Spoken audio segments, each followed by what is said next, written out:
Hallelujah. Praise the Lord. Imana ishimwe yongeye kuduhana none umunsi wo kugira ngo tuganire ijambo ry'Imana nkuko bimenyereye. Iyo ni Farm Gospel, uwo muri kuvugana ni Ernest Kagenza. Imana ishimwe cyane. Imana turemeye uyu munsi rero ngo twongeye tuganire ijambo ry'Imana nkuko ibabigambiriye kera ko ayo magambo muzayabwirwa nanjye nzayabwirwa kandi yuko ari cyazakora ku mitima y'abantu bayo. Uwiteka nahimbazwe. Imana rebaho umugisha kubwo kubana na Farm Gospel ko bwije nuko bukeye kandi mwakomanze gukora subscription. Turabashimira ko biba bitwereka ko muri kumwe natwe muri uyu murimo, kandi natwe twiyemeje ko bwije nuko bukeye dushaka icyo tubabwira ariko umwuka w'Imana yaduhaye, kuko ntago dushaka kuvuga ibyacu, dushaka kuvuga ibyo dutekereza twebwe nk'abana b'abantu, dushaka kuvuga icyo Uwiteka Imana batekerezaho. Niyo mpamvu rero namwe mbasaba ngo mujye mukora subscription atari bazikora, kandi mwumve ikigisho mpaka kirangiye. Ubwiza bw'Imana buzajya bubabaho, imbaraga z'Imana zajya zibabaho, icyubahiro cy'Imana kizajya kibabaho. Imana ibahe umugisha. Kandi nanone mujye mukirikara handitse notification. Impamvu ya notification ni ko yukanzeho icyo gihe dushyizeho ikigisho uhita ubibona, notification ihitiza ukabibona, ubundi ukumva ijambo ry'Imana ry'uwo munsi. Umwami Imana abishimire. Reka rero dusome ijambo ry'Imana yampaye uyu munsi. Reka dusome Zaburi 125 murongo wa 2. Haranditse ngo nkuko imisozi igose i Yerusalemu niko Uwiteka agota abantu be uhereye none ukageza iteka ryose. Reka dukomeze muri Yesaya ibice 26 umurongo wa 3. Ho haranditse ngo ugushikamijeho umutima uzamurinda abe amahoro masa kuko akwiringiye. Ugushikamijeho umutima, uwo ni Uwiteka, uzamurinda abe amahoro masa kuko akwiringiye. Imana ishimwe cyane. Duhereye muri Zaburi 125 aho ngaho handitse ngo nkuko imisozi igose Yerusalemu niko Uwiteka agota abantu be. Kuki Imana igota abo bantu bayo? Kuki Uwiteka agota abantu be? Impamvu abagota ni ukugira ngo abarinde, ababundikire, abatwikirize amoya ye kugira ngo umwanzi atagira icyo abatwara. Buri muntu wese mu isi cyangwa se buri kiremwe icyo ari cyo cyose gihumeka igihe cyose gishakisha ubwihisho. Umwana w'umuntu aravuka yagakura, yamaze gukura ashaka uburyo yagira aho kuba, agashaka uko yakubaka inzu cyangwa se agakodesha inzu.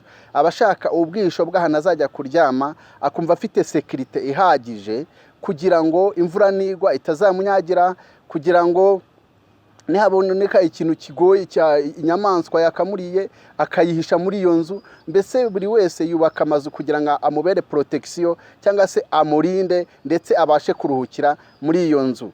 Yaba n'inyamaswa nazo zigira hitwa mu isenga.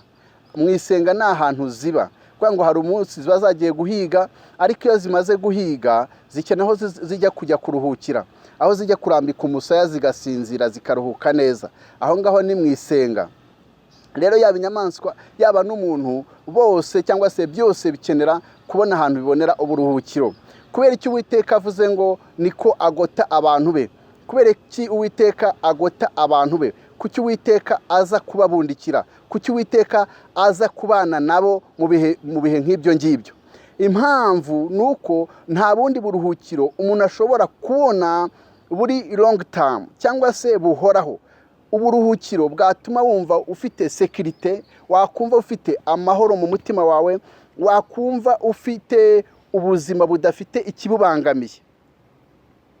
Uwiteka rero umwihishemo uba ufite sekirite ihagije, uba ufite ubuzima bwiza, uba ufite amahoro ahagije. Nta kibasha kugukanga, nta kibasha kugutera ubwoba, kuko uri munsi y'amababa ye, uri munsi y'amababa ye.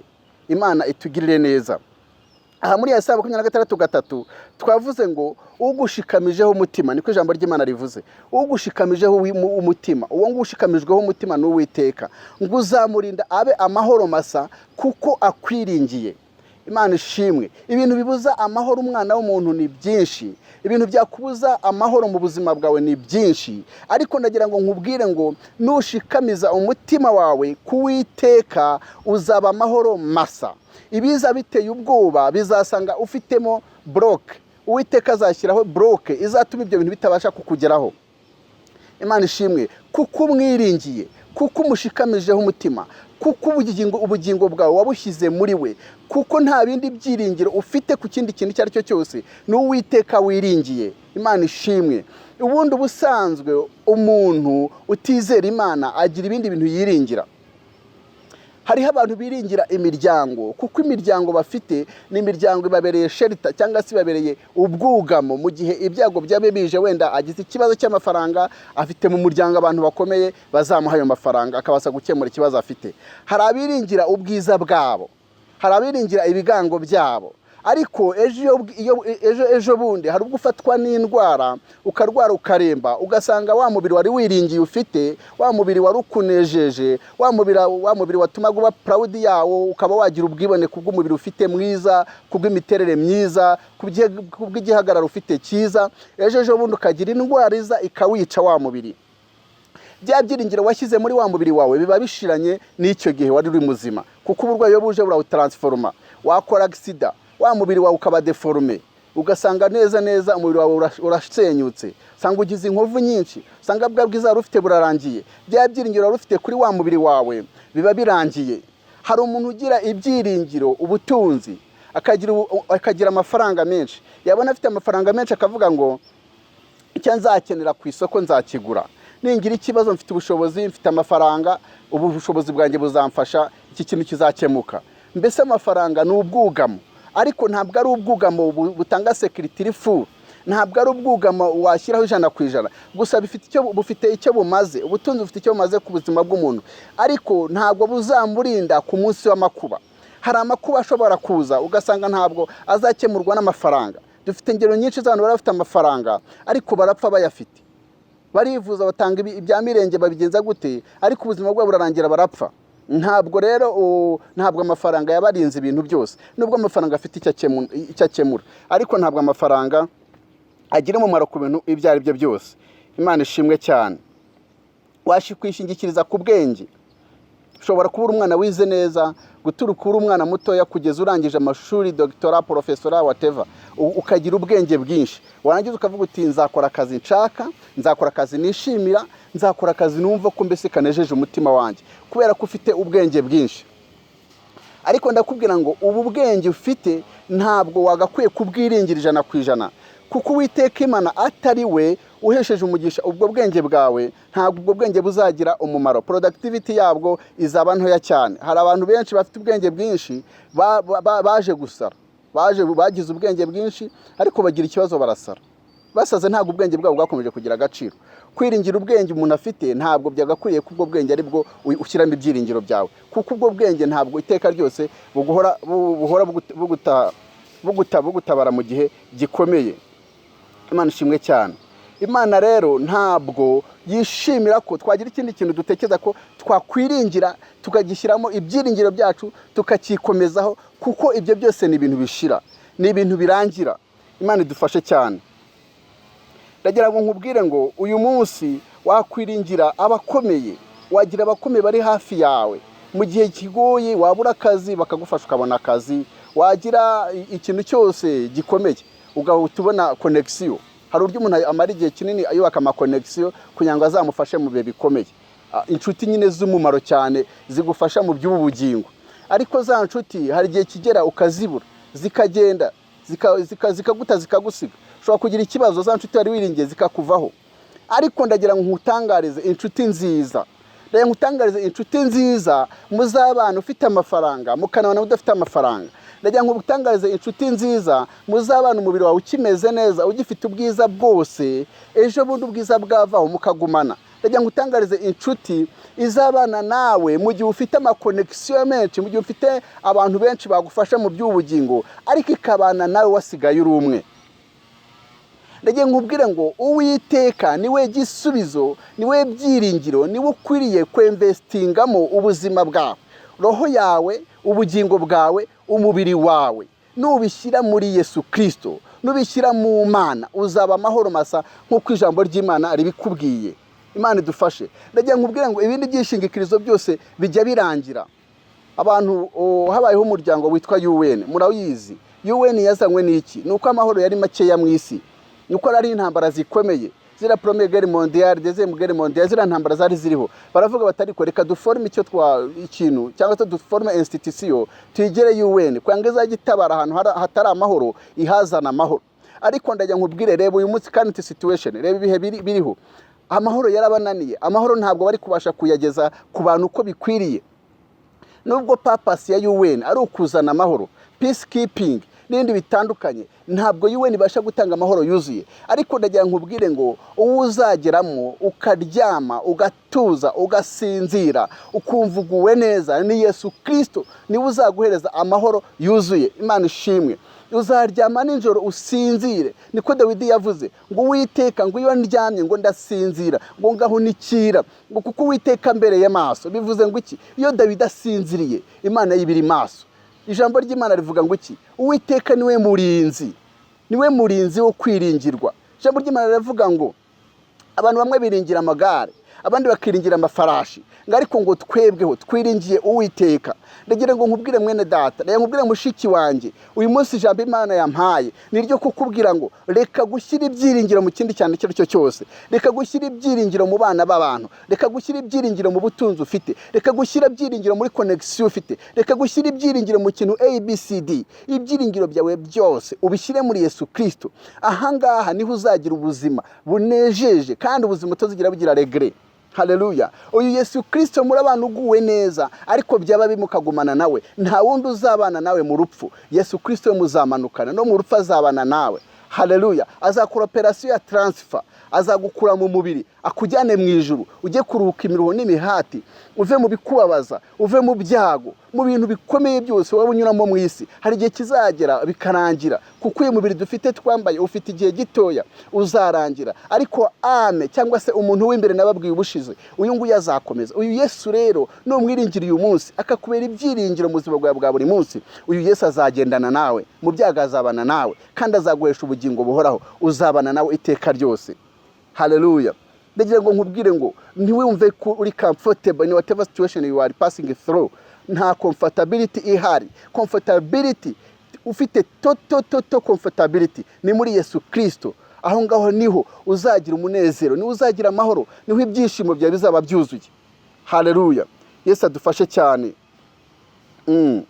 Ndagira nkubwire ngo ibyishingikirizo byose tugira uko bwije nuko bukeye bigira ikibinyeganyeza. Haleluya. Ibintu byose twakwiringira mu buzima bifite ibintu byabinyeganyeza, ariko ari utanyeganyezwa uwo ni Yesu Kristo.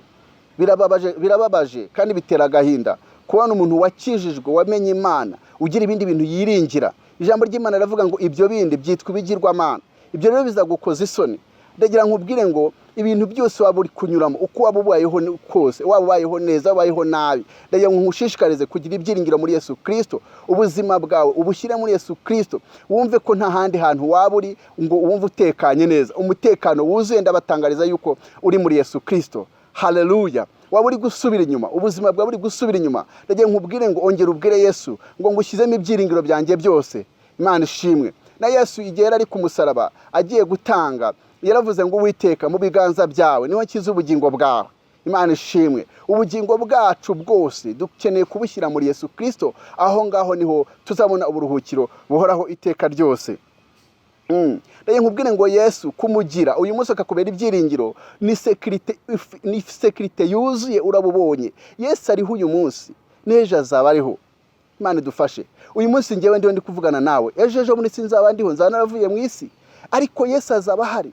Uyu munsi Yesu namushyiramo assurance y'ibyanjye, Yesu namushyiramo assurance yabanjye. Kubera iki? Ngewe nzavaho, ariko ibyanjye Yesu Kristo yakomeza kwimanaginga. Abanjye nge nzabasiga, nzagenda, ariko Yesu Kristo nubamuragiza, Yesu azabana nabo, azakora icyo wamubwiye. Nubwo waba utakiriho mu mubiri, waravuye mu isi, Yesu azakora ibyo wifuje ko byaza mu gihe kizaza kubawe ndetse no ku byawe.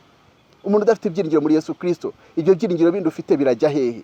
Ibyo byiringiro byose birarangira, ariko Yesu niwe uzagira mu security yuzuye, ni naho uzaragiza ibintu byose. Washyira amafaranga menshi muri bank, washyira muri trezor, washyira mu bintu bitandukanye, wagura amashares muri companies zitandukanye, ariko ibyo byose reshakable, ibyo byose bibasha kugira, bibasha gushira, bibasha guhanantuka, bibasha kurangira.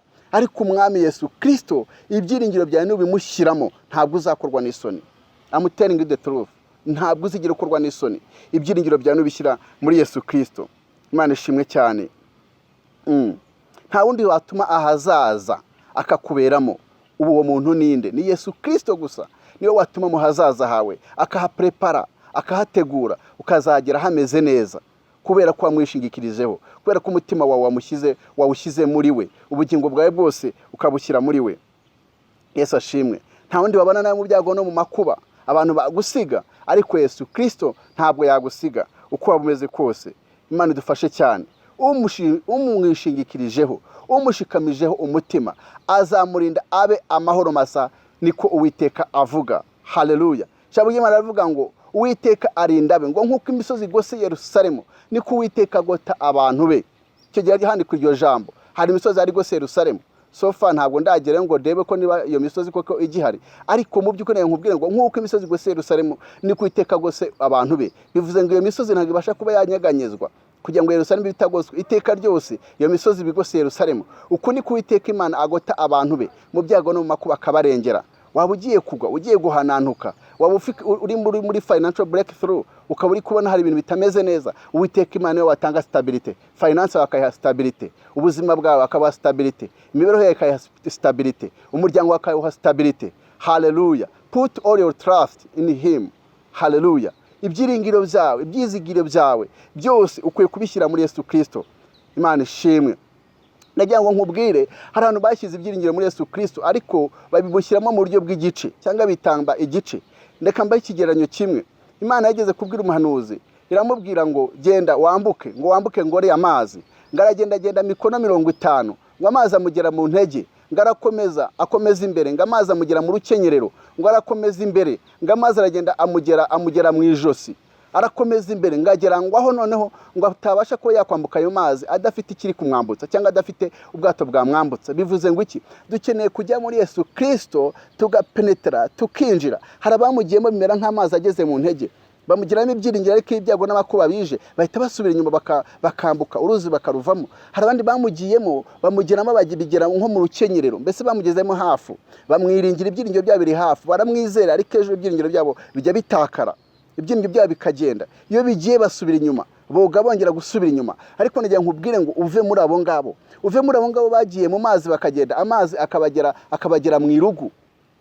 Abo bagifite amahirwe yuko bashobora kuba basubira inyuma. Ndagira nkubwire ngo ikimana ikwifuzaho ni ukumera nk'uyu muntu wagiye amazi akamugera hatabasha kwambuka adafite ikindi kimwambukije. Haleluya. Nawe ibyiringiro byawe ukwiye kubijyana ukabigeza muri Yesu Kristo, kugera ku rwego utakibasha kwikontorora, ukagera ku rwego amarangamutima yawe atakibasha kwikontorora. Amarangamutima yawe atukontororwa n'Uwiteka Imana. Aho ugiye kugana hose ukabuza yuko Uwiteka ari uragukontorora. Haleluya. Niba uri investor, niba urimo gushora imari yawe, ukavuga ngo iyi mari ndayinshorana na Yesu Kristo, sinkibasha kwikontorora kuri finance yanjye, Yesu yobora finance yanjye. Icyo gihe ibyiringiro byawe kuri iyo finance bizabiri muri Yesu Kristo, finance yawe izagira security. Nagira ngo nkubwire ngo umubiri wawe nukuraho kureka kuwiringira ubwawe, ugahereza umubiri wa Yesu Kristo, ngo ndakwihaye Yesu, ndakwihaye wese, sinkibasha kwiyobora, reka nyoborwe nawe. Umubiri uko umuhereza, Yesu azawumanaginga, azamenya ibiwukwiriye.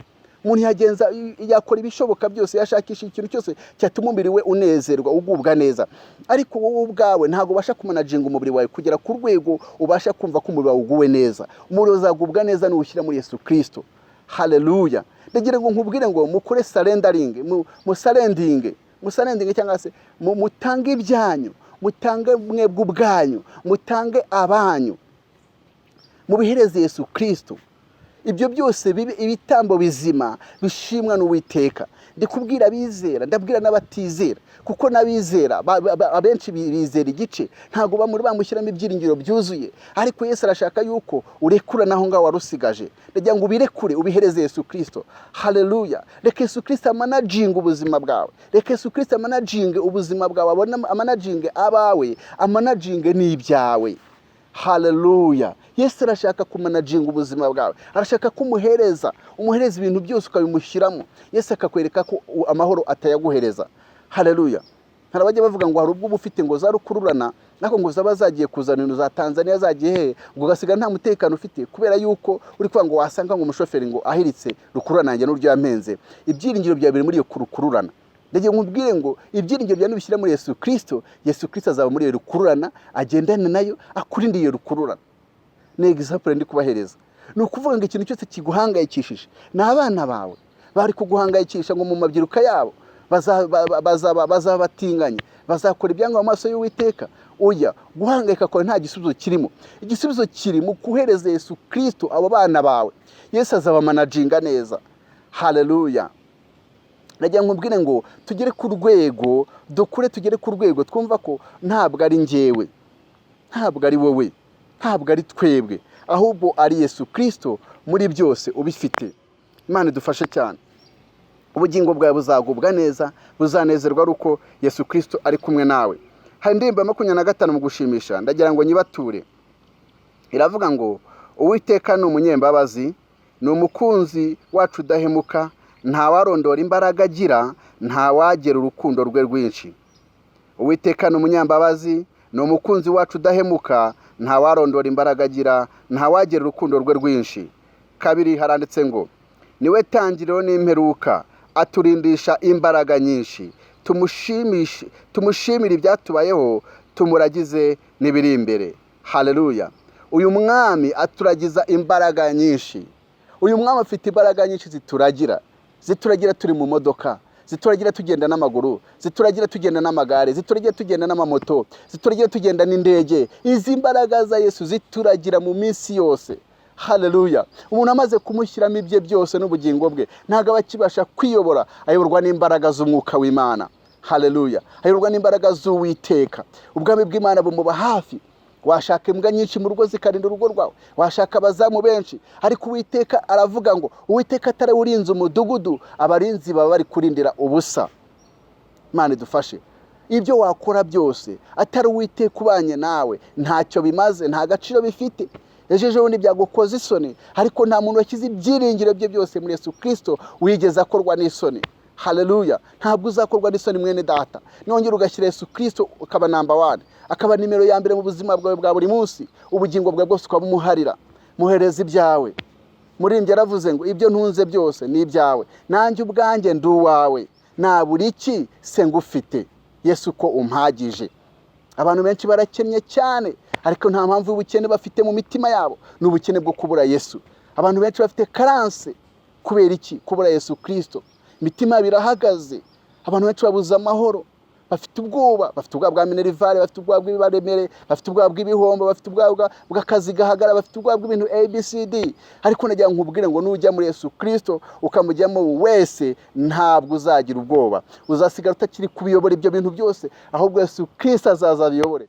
Niyo mpamvu nzaryama ngasinzira, kuko Uwiteka mbereye maso. Niyo mpamvu amahoro yanjye nta kibasha kuzayatwara, kuko Yesu Kristo niwe mahoro yanjye. Haleluya. Yesu niwe byizigiro byanjye, Yesu niwe mbaraga zanjye, Yesu niwe gakiza kanjye. Ndagira ngo nkubwire ngo wature n'akanwa kwawe uvuge ngo agakiza kanjye ni Yesu, ibyizigiro byanjye ni Yesu, amahoro yanjye ni Yesu, ubutunzi bwanjye ni Yesu, ubuzima bwanjye ni Yesu. Uyu munsi nta byanone nta bizaza, ibyo byose muri Yesu Kristo ndamahoro. Haleluya. Hereza umubiri wawe Yesu Kristo, hereza umutima wawe Yesu Kristo, hereza ubutunzi bwawe Yesu Kristo, muhereze byose, muhereze ibitekerezo byawe, muhereze ibintu byose uri gukora, muhereze imibereho yawe yose, muhereze uyu munsi, muhereze na future yawe.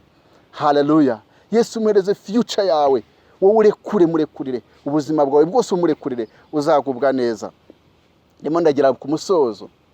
Yesu niwe mungeri mwiza, nta ntama nimwe abasha kuba yazimiza, nta muntu washobora kujugunya, nta washobora kureka. Yankubwiye ngo Uwiteka yambwiye ngo nkubwire ngo mushyiremo ibyiringiro byawe byose, azakurinda. Ariko muzi abadayimoni Yesu aturinda, muzi imbaraga z'umwijima Yesu aturinda. Yesu aturinda imbaraga nyinshi ziturwanya, hari izo tureba n'izo tutareba. Imana ifunguye amaso yawe ukareba intambara Yesu akurwanira, ukareba imbaraga Imana ikoresha, ukareba abantu bose Imana ingabo zose Imana ijya yohereza zikakurinda, ukareba abamarayika bakurinda. Watangara cyane, ntiwabona igiciro utanze, ntiwabona icyo utanze kingana n'uburinzi Imana itanga. Nkubwire ngo nawe utari wamara gushyira ibyiringiro bya muri Yesu Kristo, nkubwire ngo waratinze, gerageza vuba vuba umushyiremo ibyiringiro. Ushobora kuba uri mu bamaze kwihana bakijijwe, ushobora no kuba utari wakizwa, ushobora kuba ukijwe ariko ibyiringiro bitarabishyira muri Yesu Kristo, ushobora kuba utanakijijwe. Nkubwire ngo mwese ibyiringiro byanyu ndabahamagaye ngo muze mubishyire muri Yesu Kristo. Yesu ntagaza abakoze isoni, I'm telling you, ntabwo Yesu azabakoze isoni, muzagubwa neza, uburuhukiro nta muzabukura ni muri Yesu Kristo, mu byago, mu makuba, mu byishimo, mu munezero, mu celebration no muri morning. Ibyo byose Yesu azabana nawe, azagufasha, uzabinyuramo neza. Kuko uri kumwe na Yesu ntabwo uzatsindwa, kuko uri kumwe na Yesu ntabwo uzaneshwa, kuko uri kumwe na Yesu ntabwo uzakorwa n'isoni. Imbabazi z'Uwiteka nizo zikurinda, Imana ikurindisha imbaraga nyinshi. Haleluya. Murakoze cyane, Imana ibahe umugisha. Iyo yari Farm Gospel, nge nari Kagenzi Ernest. Reka dusenge Imana. Mwami Imana, ndagushimiye, gushima imbaraga nyinshi ukoresha urinda ubwoko bwawe. Haleluya. Ababimenye tuzi agaciro bifite, ababisobanukiye tuzi imbaraga bifite, tunazi neza kubaho kwacu ko ari wowe, ndetse no gupfa kwacu ni wowe. Kuko twamaze kuguhereza byose, ntabwo twiye turogereta, kuko ubimanaginze neza, imibiri yacu imanaginze neza, ubutunzi bwacu bumanaginze neza, ndetse n'abacu bamanaginze neza. Ibyo biratunezeza Mwami. Niyo mpamvu ndi kukubwira ngo n'abantu basanga batari bamara gushyira ibyiringiro byabo muri Yesu Kristo, ngo ubugingo bwabo bwose n'imibiri yabo n'ubuzima bwabo bwose babushyire muri, kugira ngo Mwami ukomange bakingure, maze Mwami musangire. Bazagubwa neza, bazabona uburuhukiro batigeze babona ikindi gihe icyo ari cyo cyose. Urakoze Mwami, gumana n'abera bose, kandi Mwami Yesu ubutumwa buzageraho wese buzamugira icyo bumumarira, ubugingo bwe bushishe, ubugingo bwe bugubwe neza, abana uburuhukiro muri Yesu Kristo. Imana ishimwe cyane. Amen. Ciao ciao.